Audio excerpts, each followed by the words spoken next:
Hello everyone, Catweazle here, welcome to the channel and welcome to our second episode of A Touch of Evil and the Unspeakable Horror. Yes, it's October and we're playing A Touch of Evil. Now, the rate I've been piling out videos recently, it should be around the end of October we actually finish it.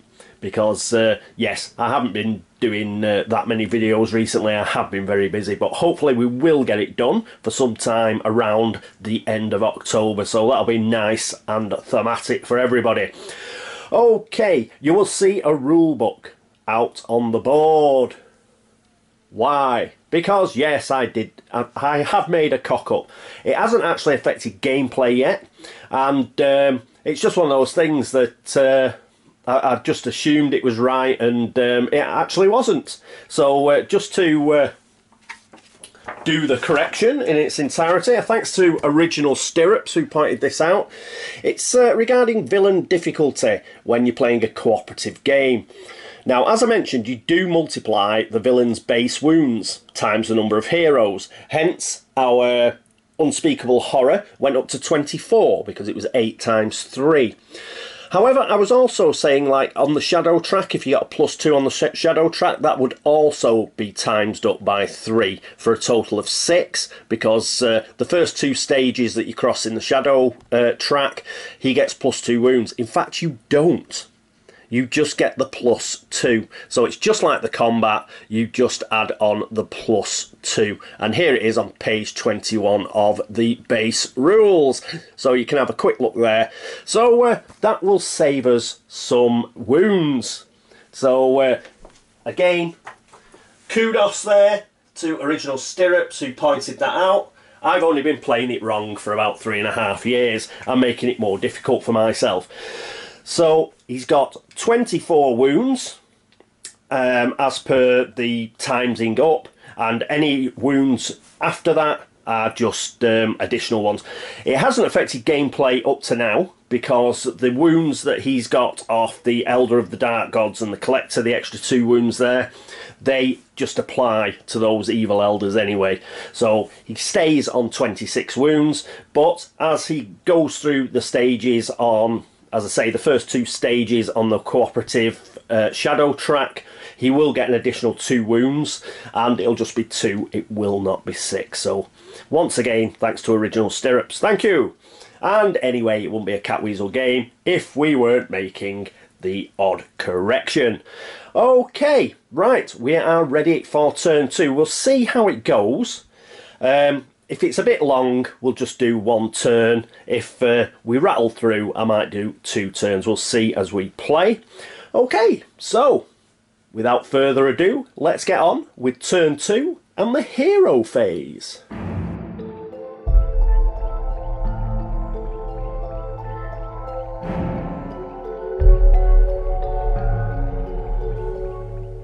And here we are at the hero phase. Now, our first player is now the Scarlet Shadow. So here we are at the icy waters on the coast board.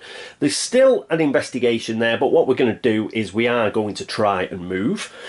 Could be problematic. If we only roll a 1, we will have to linger because of these movement restrictions. So we need at least 2 move to move either to the shipwreck, the docks or the lighthouse. It's actually 3 move to get to the beach. So if we roll a 1, we can't go anywhere. That will present problems because then we'll have to roll a d6 because we will be what is classed as lingering. You're not allowed to hang around. Very, very interesting mechanism, lingering. It's very clever, and it's something really they should have in the Arkham Horror 2nd edition base game. It would stop a lot of messing around, you know, people staying at the curiosity shop. They should, you know, that would have been a good idea for Arkham Horror, something like lingering, just to stop people from staying in the same place all the time.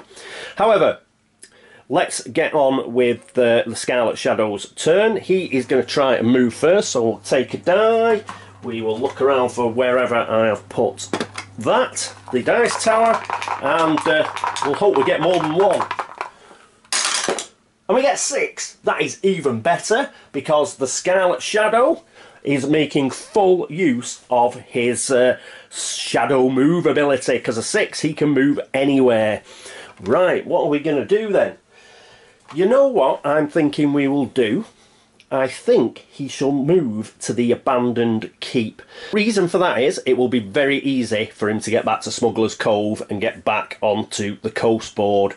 It also means he can make full use of his card that he got. Remember, he got an event card that we gave to him, and it was play immediately, and he gets to keep an additional item card from the Old Woods or abandoned keep. So let's start to make use of this particular card. So we'll pop that back with him, and yes, he will move across to the abandoned keep. So give me a moment and we'll get to the abandoned keep and see what he's gonna do. And here we are at the abandoned keep, back at the Scarlet Shadow's base of operations. So what are we going to do? Now, he does have 4 investigation, but he's not going to have a look at anybody's secrets. He can't get the lair card, and basically there's not a lot he can do. There's no text here actually on the board. So I think what we'll do is we'll just crack on, and we will have our mandatory location encounter. So these have been shuffled. We'll just do our usual cut, and let's have a look. Ooh, pistol crossbow. Great, we found an item. Item gun, +1 combat, +1 cunning. Brilliant. His cunning is only 3, so that'll take it up to 4. That's brilliant. Combat will go up to 5. Pistol crossbow does not count against your carrying limit. So we can have another 2 cards. That is a fantastic find by the Scarlet Shadow, and just the sort of thing that he would like to use. And there she is. She is the lovely, what's her name? I can't remember her name now. But yes, she is one of the other heroes. And she has given the Scarlet Shadow her pistol crossbow. Fantastic. That is great news. Doesn't count against the carrying limit either. That is a fantastic result, especially after the mystery phase last turn. Alright, so that is it for the Scarlet Shadow. I think what we'll have him do next turn is he will be paying some of his investigation to go back through the secret passage to Smuggler's Cove if he has to.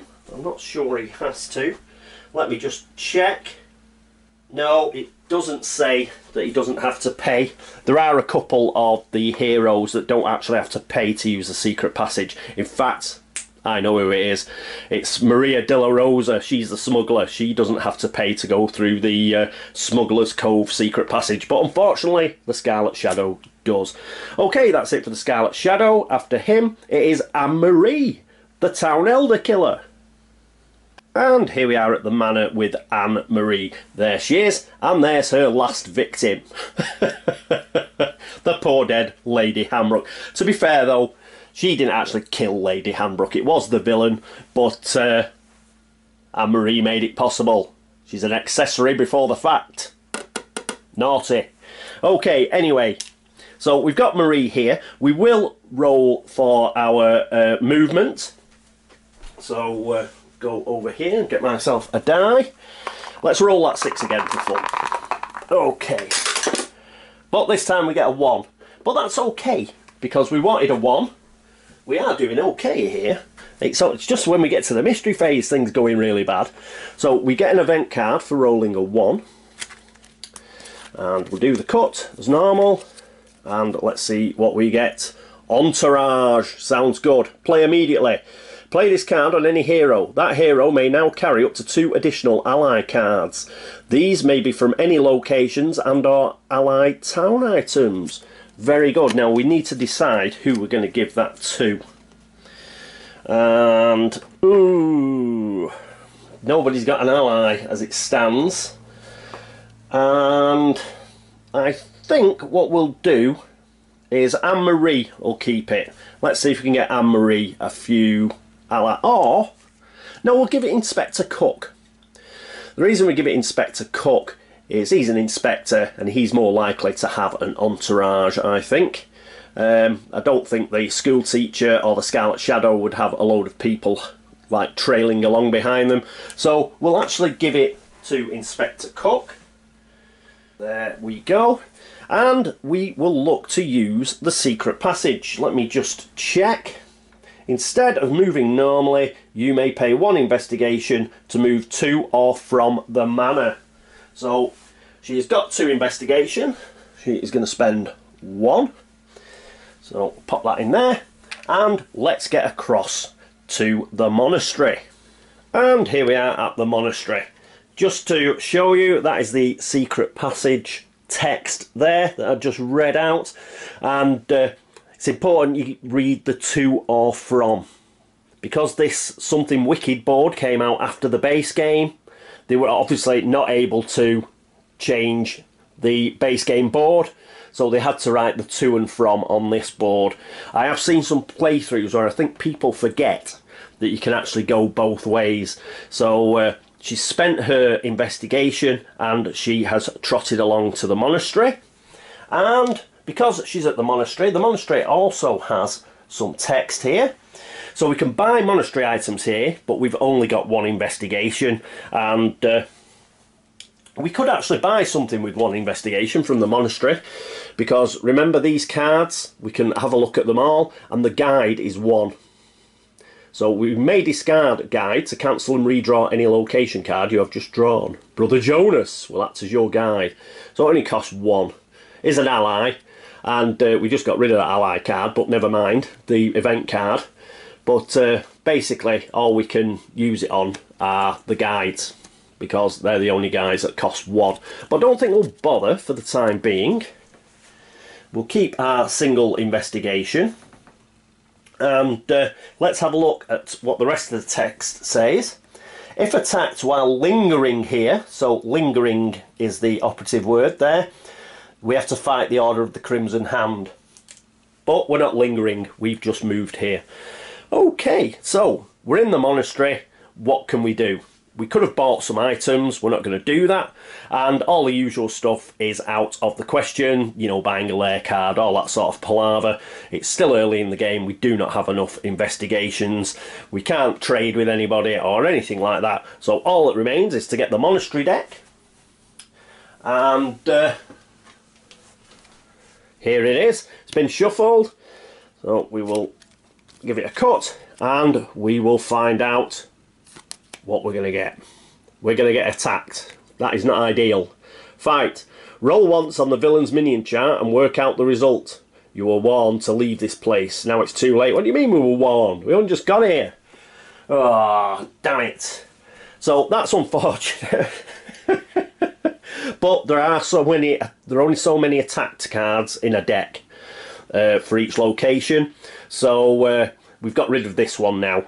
So that means we've got less chance of being attacked in the future until such time as the discards get shuffled back in. But that doesn't help Anne-Marie at the moment. But she's a bit bloodthirsty, isn't she? She likes killing things. So let's have a roll on the minion chart. I'll just get it out here. Well, here's the minion chart. Basically, we need a 4, 5 or 6. To stop me rolling a million times, we're just going to roll a d6. And 1 and 2 is going to be the Crimson Hand. 3 and 4 is going to be the Betrayer. And 5 and 6 is going to be the Fallen. The other options on this minion chart are both events. So we can ignore those. We'd just be rolling and rolling and rolling like I was last time. So we'll just roll a d6 and do it that way. I don't think it matters very much.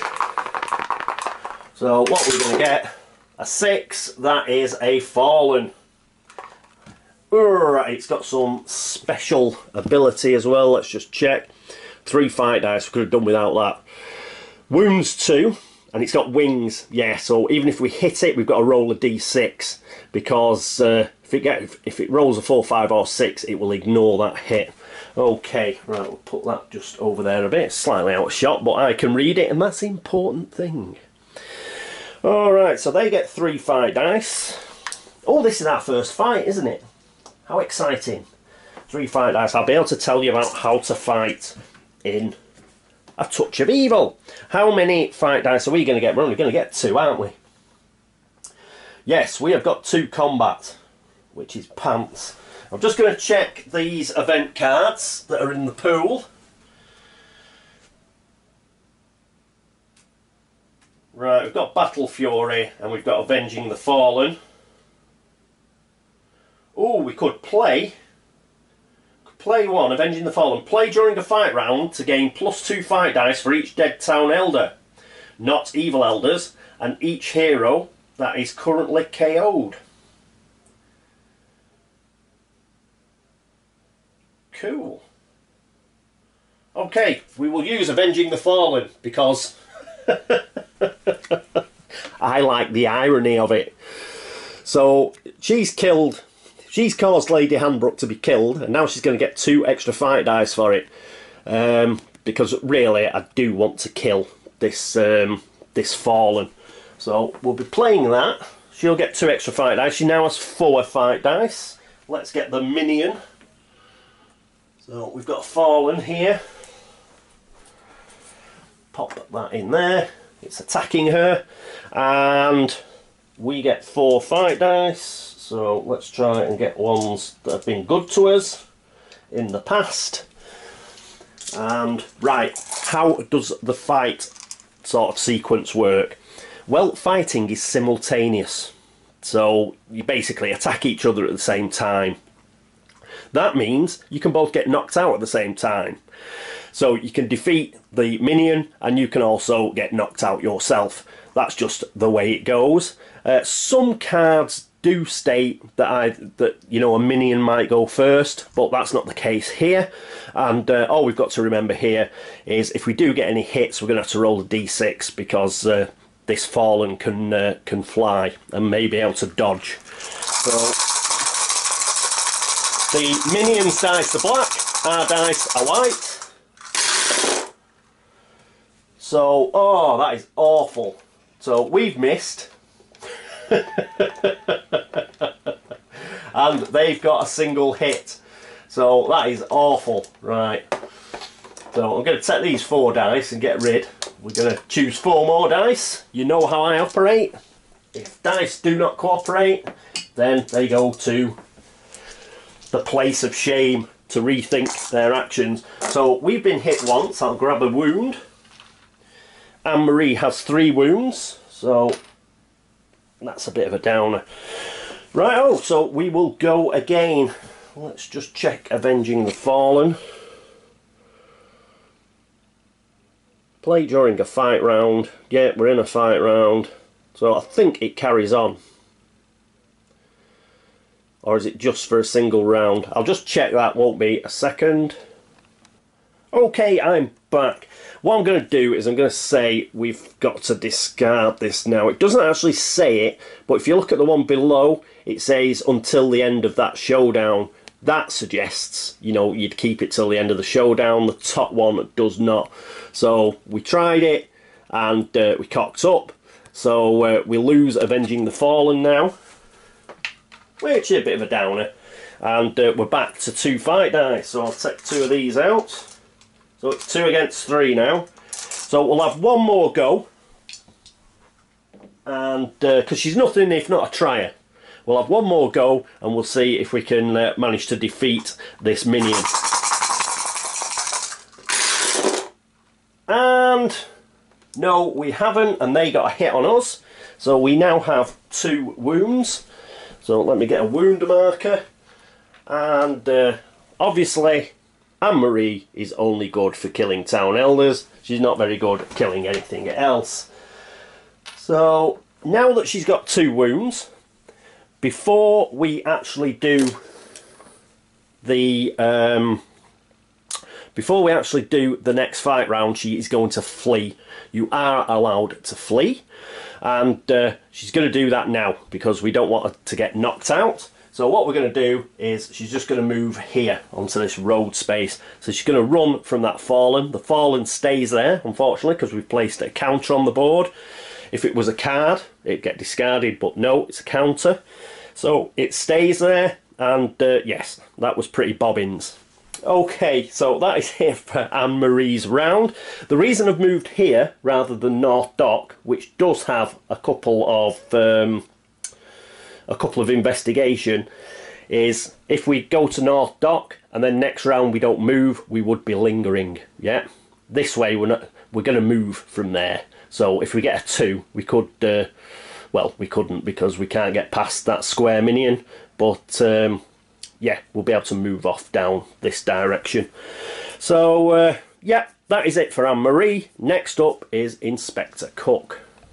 And here we are with Inspector Cook. He's in the Magistrate's office, so he's going to have to roll to move. Come on, Cookie.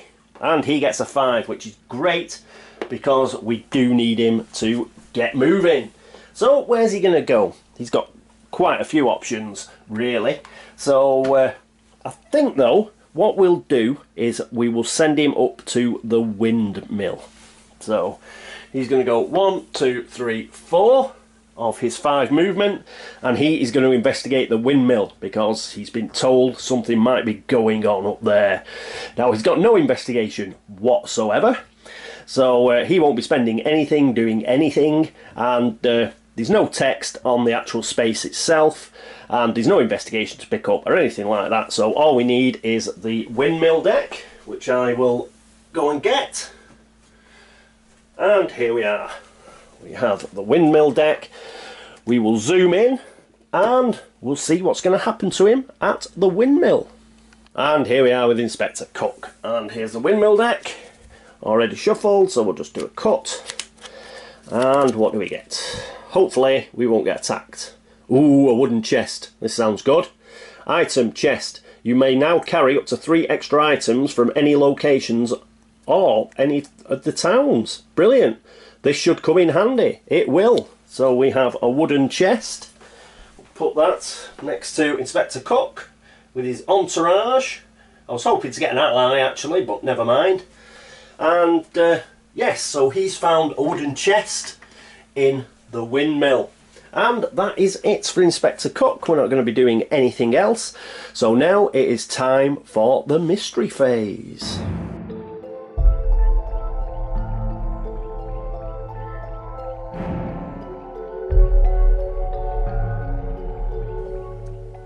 Welcome everybody to the mystery phase. Okay, first things we've got to do is we've got to use the Unspeakable Horror's the end times ability. So we're going to get a summoning circle somewhere. I have the summoning circle ready, and indeed you can't get rid of these or voids. They just build up during the game. So the quicker we beat the Unspeakable Horror, the better. But where's it going to go? For that we need the lair deck, and we'll do a cut. And where is it going to go? Probably out of shot. It's going to South Dock. No, it's going to be in shot. So South Dock, if the villain is the Banshee, no it isn't. So we can avoid all that sort of palaver. But there we go. We've got a summoning circle at South Dock. Now what we've got to check, if an evil minion ends up down there as well. So we've got to roll a d6. And hope we get a 1, 2 or a 3 is basically what we've got to cross our fingers for. 2, yes! So that's not going to, we're not going to be able to keep that up though. So yeah, a 2. We didn't have to put a minion there, but we've already got a fallen at the monastery anyway. Right, so that's the summoning ritual done. What do we do next? It is the Advanced Cooperative Mystery Phase chart. Dun, dun, dun, dun. Again, what we want here is as high as possible. So we don't want snake eyes. Come on. We get 6. Very boring and middle of the road. Let's see what that brings us. So 6, March of Darkness. Every minion on the board immediately moves 2 spaces along the shortest path to the town hall, or that also includes, because we've got the Tidewater board, that also includes the town square, if that's nearer. Where are we? March of Darkness. If there are no minions on the board, well there are. And yeah, so we've got a single minion, so that's worked out okay actually. Where is it going to move? So town square or over here to the town hall. I think the town hall is actually nearer. We were quite lucky because remember, if it was going to cross to South Dock, for example, it'd need 3 move. It's only moving twice. So I think the only real way that it can get towards either the town hall or the town square is actually to move this way. So it'll be going to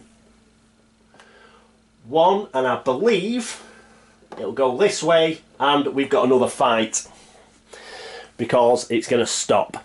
It's going to stop there to fight Marie. So here's an example of those minions moving being a pain in the bottom because she is in a bad way. So she's got 2 dice. We get 3 dice for this git.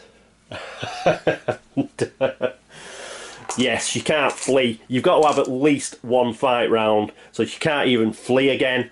So, but she can flee after this particular fight round. So, oh, come on, Marie, you can do it.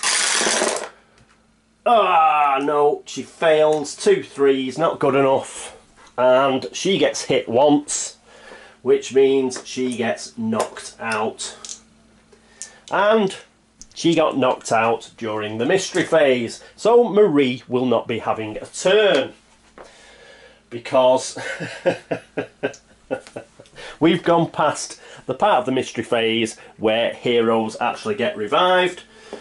So she will not be getting up until the next mystery phase. So we will only have 2 heroes next turn. And that's a bit of a downer. The only good thing that happened there was he only moved 1. He's not going to move again. He stopped for the fight. Right, so we've got somebody knocked out in the mystery phase, which is the worst thing that can happen. And yes, that fallen. What a pig. Right, okay. And yeah, Marie, come on, Marie. You can fight a bit better than this. Blimey. Oh, we've got to roll a d6 as well. Nearly forgot. Let's roll a d6. She's going to lose her last... I think she's going to lose her last investigation. In fact, she must do. So she rolls a 2. She rolls that many... She loses that many items or investigation. She's only got 1 investigation, so that disappears. So she loses that as well. Obviously, getting attacked by the Fallen has affected her memory. And she's just been taken in... she's fainted. And she's been taken to the town hall by a monk who found her. And the Fallen, it's there in the bushes, sniggering to itself, "We'll get you, we'll get you." Anyway, right. So that is the Advanced Cooperative Mystery Phase chart, which has been pretty bad up to now. It's stuffed us. But has the horror ended? No, the horror hasn't ended because we've got the mystery deck. So let's get hold of this and see what other laughs we have. So do a cut and we get... Ooh, what's this? Howling in the Night. That doesn't sound good. Mystery. Shuffle the discard pile back into the mystery deck, including this card. Move the shadow track 1 step closer to darkness. Each hero gains 1 investigation. Good lord, that sounds close. Lord Handbrooke. Okay, well, that's not too bad because we've got the grand total of 2 cards to shuffle back in. So I'll do that, and we each get an investigation back. So that's cool. In a way, yeah, that'd be a horrible card, you know, if we were really well into the game and say there were a couple of mystery cards that were really horrendous and we had to shuffle them back in. That'd be grim. But as it is, not too bad. And everybody gets an investigation each. So where does that put everybody? The Scarlet Shadow has 5. Inspector Cook has 1. And Anne-Marie has 1 as well. And that is... Oh, and we've got to move the shadow track. So we haven't quite gone into the second part of the shadow track yet. We're at 17. But yeah, it's getting there. It is getting there. So we're going to have to start cracking on, really. How did we do this turn? Well, Anne-Marie did awfully. I don't think she got a single hit. So it didn't matter that the fallen had wings. She couldn't hit a barn door with a bleeding banjo, could she? So bloody rubbish. The Scarlet Shadow, he's like, yeah, he's zooming around the board like he proper is the Shadow, isn't he? So he got all the way back to the abandoned keep. He did find Katerina, that's her name. She did find Katerina's sort of pistol cum crossbow. So he's got +1 cunning and +1 combat, so that's good. He got an extra investigation there during the mystery phase, so he's got 5 investigation, which should help him, because we don't, if he does get knocked out, we do not want him losing those items, the good items. Yep, and what about Inspector Cook? Yes, he found the chest, so that'll allow him to carry more items. He's got a single investigation, just like everybody did there, just at the mystery phase. We have used an event card. In fact, we burned it, properly burned it, because we used it on Anne-Marie and she just didn't get a hit at all. So that was a load of cobblers. And we've got a minion on the board and another summoning circle, but all in all, not too bad. One of the things about this game is it can go really, really badly for ages. It can look like you're really going to get your ass kicked, but all you need are a couple of lucky turns. If you get a couple of lucky turns and get some decent items, then you're always in with a shout against the villain. So I remember watching one by Doug Herring. If you like Touch of Evil, go over to Doug's site. He's got about, I think he's done about 3 or 4 playthroughs of A Touch of Evil, and there's a couple of games where, oh, it was horrendous. He had no luck whatsoever, and then right at the end he got, you know, some decent items, and he was able, and decent event cards, and he was able to actually win in the end. So the good thing about this game is it tends to always, no matter how well you're doing, because it works the other way as well, you can be doing really well and then you get really kicked in the ghoulies. You always seem to have a nail-biting ending. That's one of the really good things about this game. I mean, it's a bit of a dice fest and a bit of a luck fest, but you know, it's a great game for, you know, nail-biters, because it always seems to be close. I don't know how it does it or what the mechanisms are that seem to make it happen, but it always seems to be a nice close game. So looking forward to that, obviously. Right, so that is it for turn 2. I think I don't think we'll get another turn in. May I witter on again? Apologies, we had somebody moaning a few episodes ago in one of my other playthroughs about me taking so long, but I like to chat, you know. So I can't help it. So we're just all sat around the board having fun, man. You know, I could have done this in about 10 minutes, but you know, we're having a laugh. So yes, so I think we'll just call it here at turn 2. And I hope you will join me for turn 3. So thank you so much for watching. Thank you for all the subscriptions, for all the views, for all the likes and the dislikes. Tut, Mr. Disliker. Took you about 14 hours to dislike the last one.